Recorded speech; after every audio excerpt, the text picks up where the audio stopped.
Film की शुरुआत में हम एक लड़की को देखते हैं जो कि बर्फ के इलाके में होती है और वह अपनी जान बचाकर भाग रही थी क्योंकि उसके पीछे ज़ॉम्बीज़ पड़े थे। आखिरकार वह ज़ॉम्बीज़ उस लड़की को पकड़ ही लेते हैं और काफ़ी दर्दनाक तरीके से मार डालते हैं।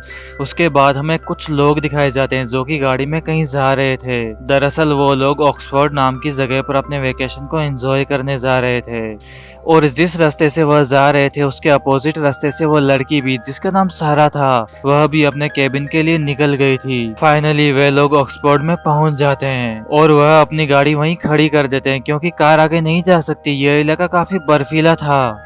उसके बाद हम देखते हैं कि कॉलस अपनी स्नो बाइक पर वहां से निकल जाता है और बाकी के लोग भी उसको फॉलो करते करते उसके केबिन तक पहुंच जाते हैं। उसके बाद हम देखते हैं कि अंधेरा हो चुका है जहां पर उस लड़की को कुछ दिखाई नहीं देता, जिससे कि वह काफी डर जाती है और अपने फ्रेंड्स को बताती है कि उसने वहां पर कुछ देखा है। तभी उसके सारे फ्रेंड्स वहां देखने के लिए जाते हैं लेकिन उन्हें कुछ नजर नहीं आता। इसके फौरन बाद वहां एक अजनबी आदमी आता है जो कि उनसे कॉफी की डिमांड करता है। फिर वह कॉफी पीने वहीं बैठ जाता है और उनकी बियर की बोतल में से बिना पूछे बियर पीने लगता है जैसे वह उसका अपना ही घर हो।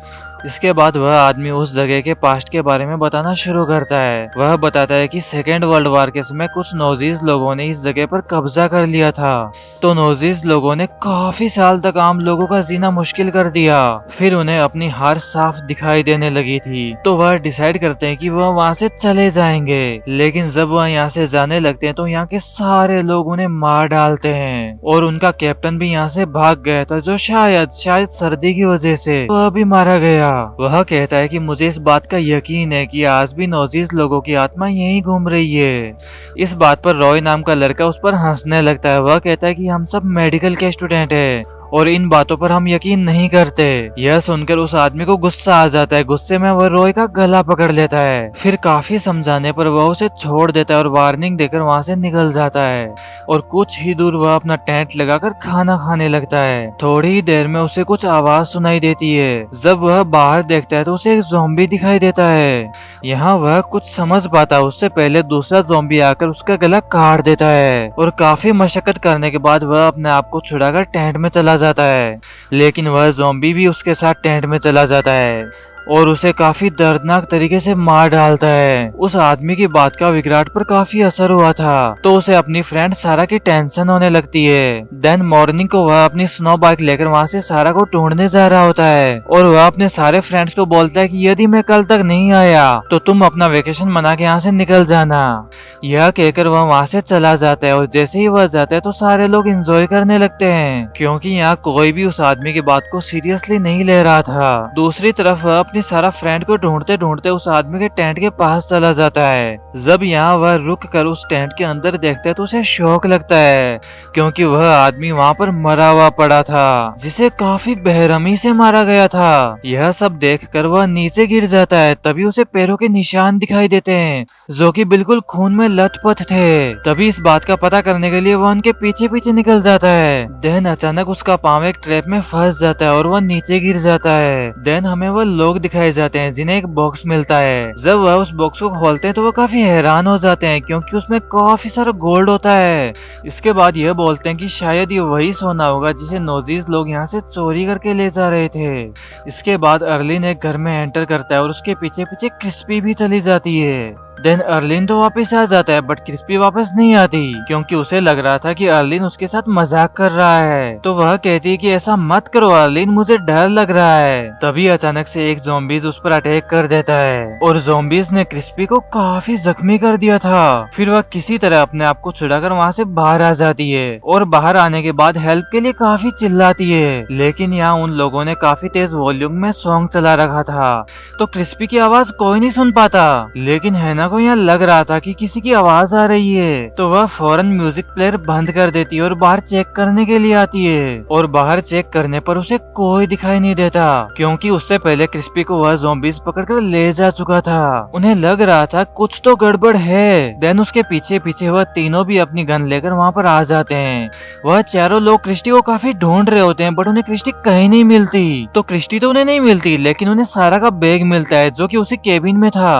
अब उन्हें डर लगने लगा है। तभी हैना बाहर देख रही होती है तो अचानक से उसे क्रिस्टी नजर आती है, लेकिन ध्यान से देखने पर उसे पता चलता है कि यह सिर्फ क्रिस्टी का सर था, जिसे देखकर वह काफी डर जाती है। वह जोर जोर से चिल्लाने लगती है तो लिव बाहर देखती है कि ऐसा क्या है। तो एक ज़ॉम्बी लिव के हेयर्स को पकड़ लेता है, जिसे काफी मुश्किल से वह अपने बालों को छुड़ा पाती है।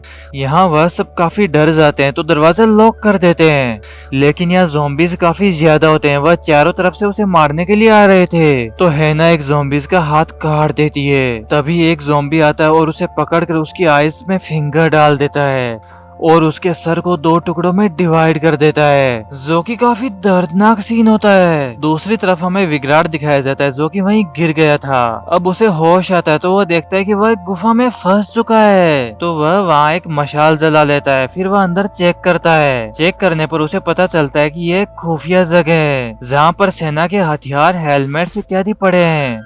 इसके बाद उसे सारा का कटा हुआ सर नजर आता है, जिसे देखकर वह काफी डर जाता है। यह सब देखने के बाद वह काफी मुश्किल से उस केव से बाहर निकल जाता है, लेकिन जैसे ही वह बाहर आता है तो उसे एक ज़ॉम्बीज देख लेता है और वह उस ज़ॉम्बी से फाइट करता है। तभी पीछे स्नो से एक और ज़ॉम्बी बाहर आ जाता है। दूसरी तरफ हमें बाकी के लोग दिखाए जाते हैं, जो कि एक केबिन में बंद होते हैं और वह प्लान बनाते हैं कि 2 लोग ज़ॉम्बीज का ध्यान भटकाएंगे और बाकी के 2 लोग गाड़ी लेकर आएंगे, और ऐसा करके वह चारों बचकर यहाँ से निकल जाएंगे। फिर वह दोनों लड़के ज़ॉम्बीज का ध्यान भटकाने के लिए उनको आवाज लगाते हैं और दूसरी तरफ हैना और लिव अपनी कार लाने के लिए वहाँ से निकल जाती है। तभी वहाँ एक ज़ॉम्बीज आ जाता है। दूसरी तरफ हमें विग्राट दिखाया जाता है, जो कि ज़ॉम्बीज से लड़ रहा था। वह एक ज़ॉम्बी को मार डालता है और दूसरे ज़ॉम्बी को पकड़कर वहाँ से एक गहरी खाई में कूद जाता है, जो कि रस्सी को पकड़े हुए था। और यहाँ वह ज़ॉम्बीज विराट को काट लेता है, पर यहाँ विग्राट हार नहीं मानता और उस ज़ॉम्बीज को नीचे गिरा देता है। दूसरी तरफ हैना और लिव वह भी ज़ॉम्बीज का मुकाबला कर रही थी, लेकिन यहाँ लिव को ज़ॉम्बीज पकड़ लेता है और उसे मार डालते हैं। यहाँ पर हैना एक इलेक्ट्रिक स्टिक से उन सारे ज़ॉम्बीज को मारने लगती है, लेकिन यहाँ ज़ॉम्बीज का कैप्टन भी आ जाता है। यहाँ हैना उस जगह के टॉप पर खड़ी रहती है। उसे वहाँ कुछ भी समझ में नहीं आ रहा था, तो वह अपने नीचे बर्फ को ही तोड़ना स्टार्ट कर देती है और फाइनली वह बर्फ टूट जाती है। तो वह एक ज़ॉम्बीज के साथ हैना नीचे गिर जाती है और यहाँ हैना की जान बच जाती है।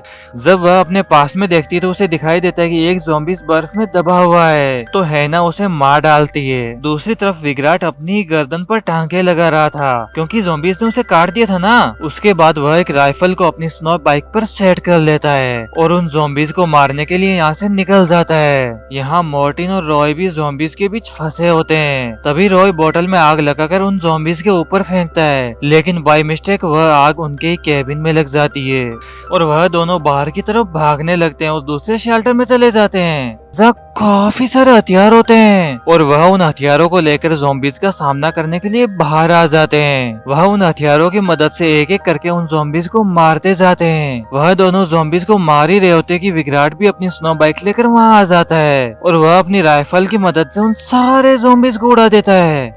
इसके बाद वह ज़ॉम्बीज विग्राट पर हमला कर देते हैं। उसके बाद और ज़ॉम्बीज भी आते हैं, लेकिन विग्राट यहाँ सबको मार गिराता है। फिर अचानक से काफी सारे ज़ॉम्बीज एक साथ मिलकर विराट पर हमला कर देते हैं और यह काफी ब्रुटल तरीके से उसके हाथ पांव तोड़कर अलग कर देते हैं, जिससे कि उसकी वहीं मौत हो जाती है।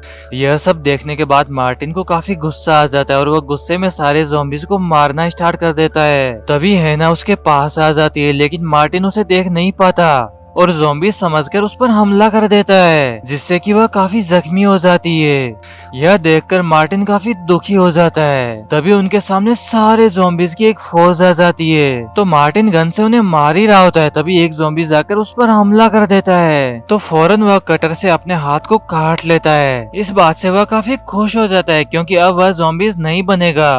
तभी एक ज़ॉम्बी जमीन से निकलता है और उसे अपने दांतों से काटने लगता है। फिर वह अपनी जान बचाने के लिए हाथ पैर चलाकर उस ज़ॉम्बीज को मारना स्टार्ट कर देता है। ऐसे करते करते वह सारे ज़ॉम्बीज को मार देता है। यहाँ बस एक ज़ॉम्बी जिंदा बचता है, जो कि उनका कैप्टन था। वह यहाँ काफी खुश हो रहा था, क्योंकि उसने सारे ज़ॉम्बीज को मार डाला और वह यहाँ से निकल पाएगा। तभी कैप्टन कुछ बोलने लगता है और काफी तेजी से वाइब्रेट कर रही होती है। तभी हम देखते हैं कि एक एक करके वह मुर्दा ज़ॉम्बीज वापस वापिस जिंदा होने लगते हैं। यह देखकर वह दोनों काफी डर जाते हैं और वहाँ से अपनी जान बचाकर भागने लगते हैं। वह कैप्टन अपने पाँव के पास से एक हैमर उठाता है और यहाँ वह उसके सर पर हथौड़े से वार कर देता है। तभी हम देखते हैं कि एक झाड़ी में उसके पेट की आंतें फंस चुकी है, जिससे कि उसकी पेट की आंतें बाहर आ जाती है। वह कैप्टन रॉय के पास जाता है और उसकी पॉकेट से एक वॉच निकालता है। तभी मौका देखकर रॉय वहाँ से अपने केबिन की तरफ भागने लगता है, जो कि पूरी तरह से जल चुका था। फिर वहाँ उसे वह बॉक्स मिलता है जिसमें गोल्ड होता है, जिसे वह ज़ॉम्बीज़ के कैप्टन को पकड़ा देता है। उसके बाद ज़ॉम्बीज़ काफी खुश नजर आ रहे थे, तो मोर्टिन वहाँ से अपनी जान बचाकर भागकर अपनी कार के पास आ जाता है और काफी मुश्किल से वो कार का डोर ओपन करके कार के अंदर बैठ जाता है। फिर वह चैन की सांस लेता है। तभी उसे फील होता है कि उसकी पॉकेट में कुछ है, तो पॉकेट से वही गोल्ड का कॉइन निकलता है जो कि गलती से उसकी पॉकेट में आ गया था। जिसके बाद वह ज़ॉम्बीज़ उसके पास आ जाते हैं और उसके कार की विंडो तोड़ रहे होते हैं और इसी के साथ ये मूवी खत्म हो जाती है। गाइस, आपको मूवी कैसी लगी कमेंट बॉक्स में अपनी राय जरूर दें और आपके राइट में जो सब्सक्राइब वाला बटन है उस पर विदाउट एनी कंजूसी अपनी खूबसूरत सी फिंगर रख दीजिए, जो कि बिल्कुल फ्री है। तो भाई लोगों, हम मिलते हैं न्यू मूवी के साथ। Bye bye.